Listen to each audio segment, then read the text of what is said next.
washing liquid at Knorr Cubes.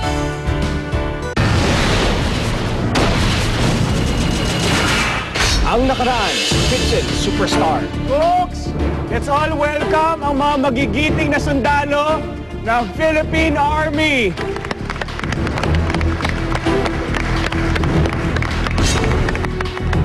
Pork na may, ano po siya, mushroom sauce, may marble potato. Ito. Kasi may party kami, tsaka may sabaw kami sa complete meal kami, sir. Huwag kayo magbabago. Ngayon ka lang makakatikim ng panty, sir. Sige na po. Sige na po, sir. Parawan nyo na po, sir. Punta kami sa marami pa ako pagkain. Sige na po, sir, please. Kayo na talaga.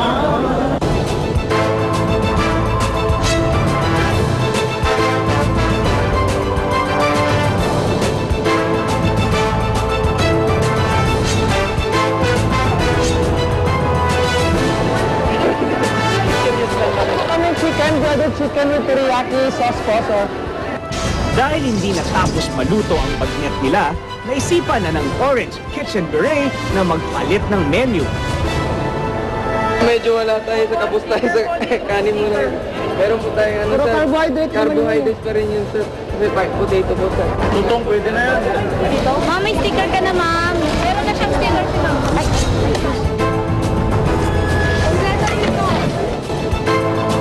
Kanya-kanyang diskarte ang mga grupo para mapansin ang mga sundalo, pero ang mga kurado, mapansin kaya sila?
Congratulations sa inyong lahat. Palakpakan yung mga sarili ninyo. Para kayo mga sundalo talaga. Wala kayo inatrasang laban. Corporal Navarro, sa blue team naman, anong masasabi mo? Congratulations sa inyong ginawa. Talagang nasiyahan ang ating mga sundalo. Boss, kuha nyo yung gustong-gusto nila na pagkain. Chef Boy, sa Orange Team naman, anong mapapayo mo sa kanila? Unang-una, ganap na kayo marunong. Dangan nga lang, na hindi po pwede yung nararatil tayo, hindi po pwede yung parang nagmamadali na wala na bang, yung bang na out of mind tayo. Ang ibig kong sabihin, dapat ay firm kayo. Dapat ay teamwork. Corporal, kayo naman ho. Ano ang nagustuhan yung putahe na ginawa ng Red Team? Ang nagustuhan ko sa kanila yung putahe nila, yung chicken teriyaki. Kasi yun ang inabol-habol ng ating mga tumikim na binalik-balikan nila.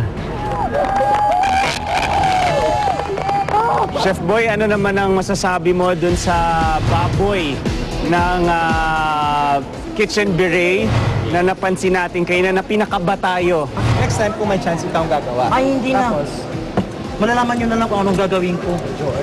Naintindihan ko naman po yung ating galaw na iniisip natin hindi kakayanin. Pero subalit na-inspire ako dahil bandang huli, lumabas na tunay na bagnet. Crispy pa rin yung balat. Congratulations, sa kanin pa lang, pasok kayong lahat, hindi nyo kami finil doon. Kasi doon nakikita sa simple, sobrang simple ng kanin. Pag pumalpak ka doon, says a lot about your personality. At sa mga dishes naman, lahat consistent na okay, masarap, malinamnam, walang matigas, walang palpak. Kaya masayang-masaya kami na nilagpasan nyo itong mega showdown natin. But of course, ito ay isang labanan.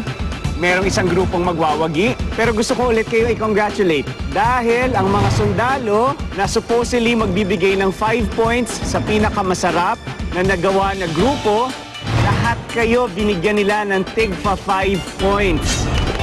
Congratulations sa each group, each team, meron na agad kayong 5 points sa kadagdagan.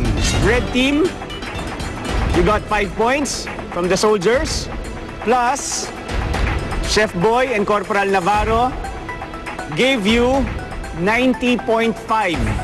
May total kayong 95.5. Plus, Red Team, di ba may pinag-usapan tayo na kung sino ang nakakuha ng pinakamaraming mapakain, may additional 5 points? Nakuha niyo yun, Red Team. I'm very happy to announce that you got 100.5 points. Congratulations. Sabi ko, ang ano lang namin yun eh, nasa safe, parang zone kami na parang wag lang kami malagay dun sa yung team namin, wag lang malagay sa, yung parang may mawawala sa amin. We now go to the orange team. Kitchen Beret. You got 5 points already sa mga sundalo natin dahil napasaya nyo sila. Mula naman sa ating Masters of the Table, you got 81.5 points, total of 86.5. Still, congratulations. At para naman sa blue team, you got 5 points already. Dahil lahat kayo, may tig-5 points. Kailangan ma-beat nyo ang 100.5 points na napakataas na nakuha ng Red Team. Ang ibinigay sa inyo ng score ng ating Masters of the Table ay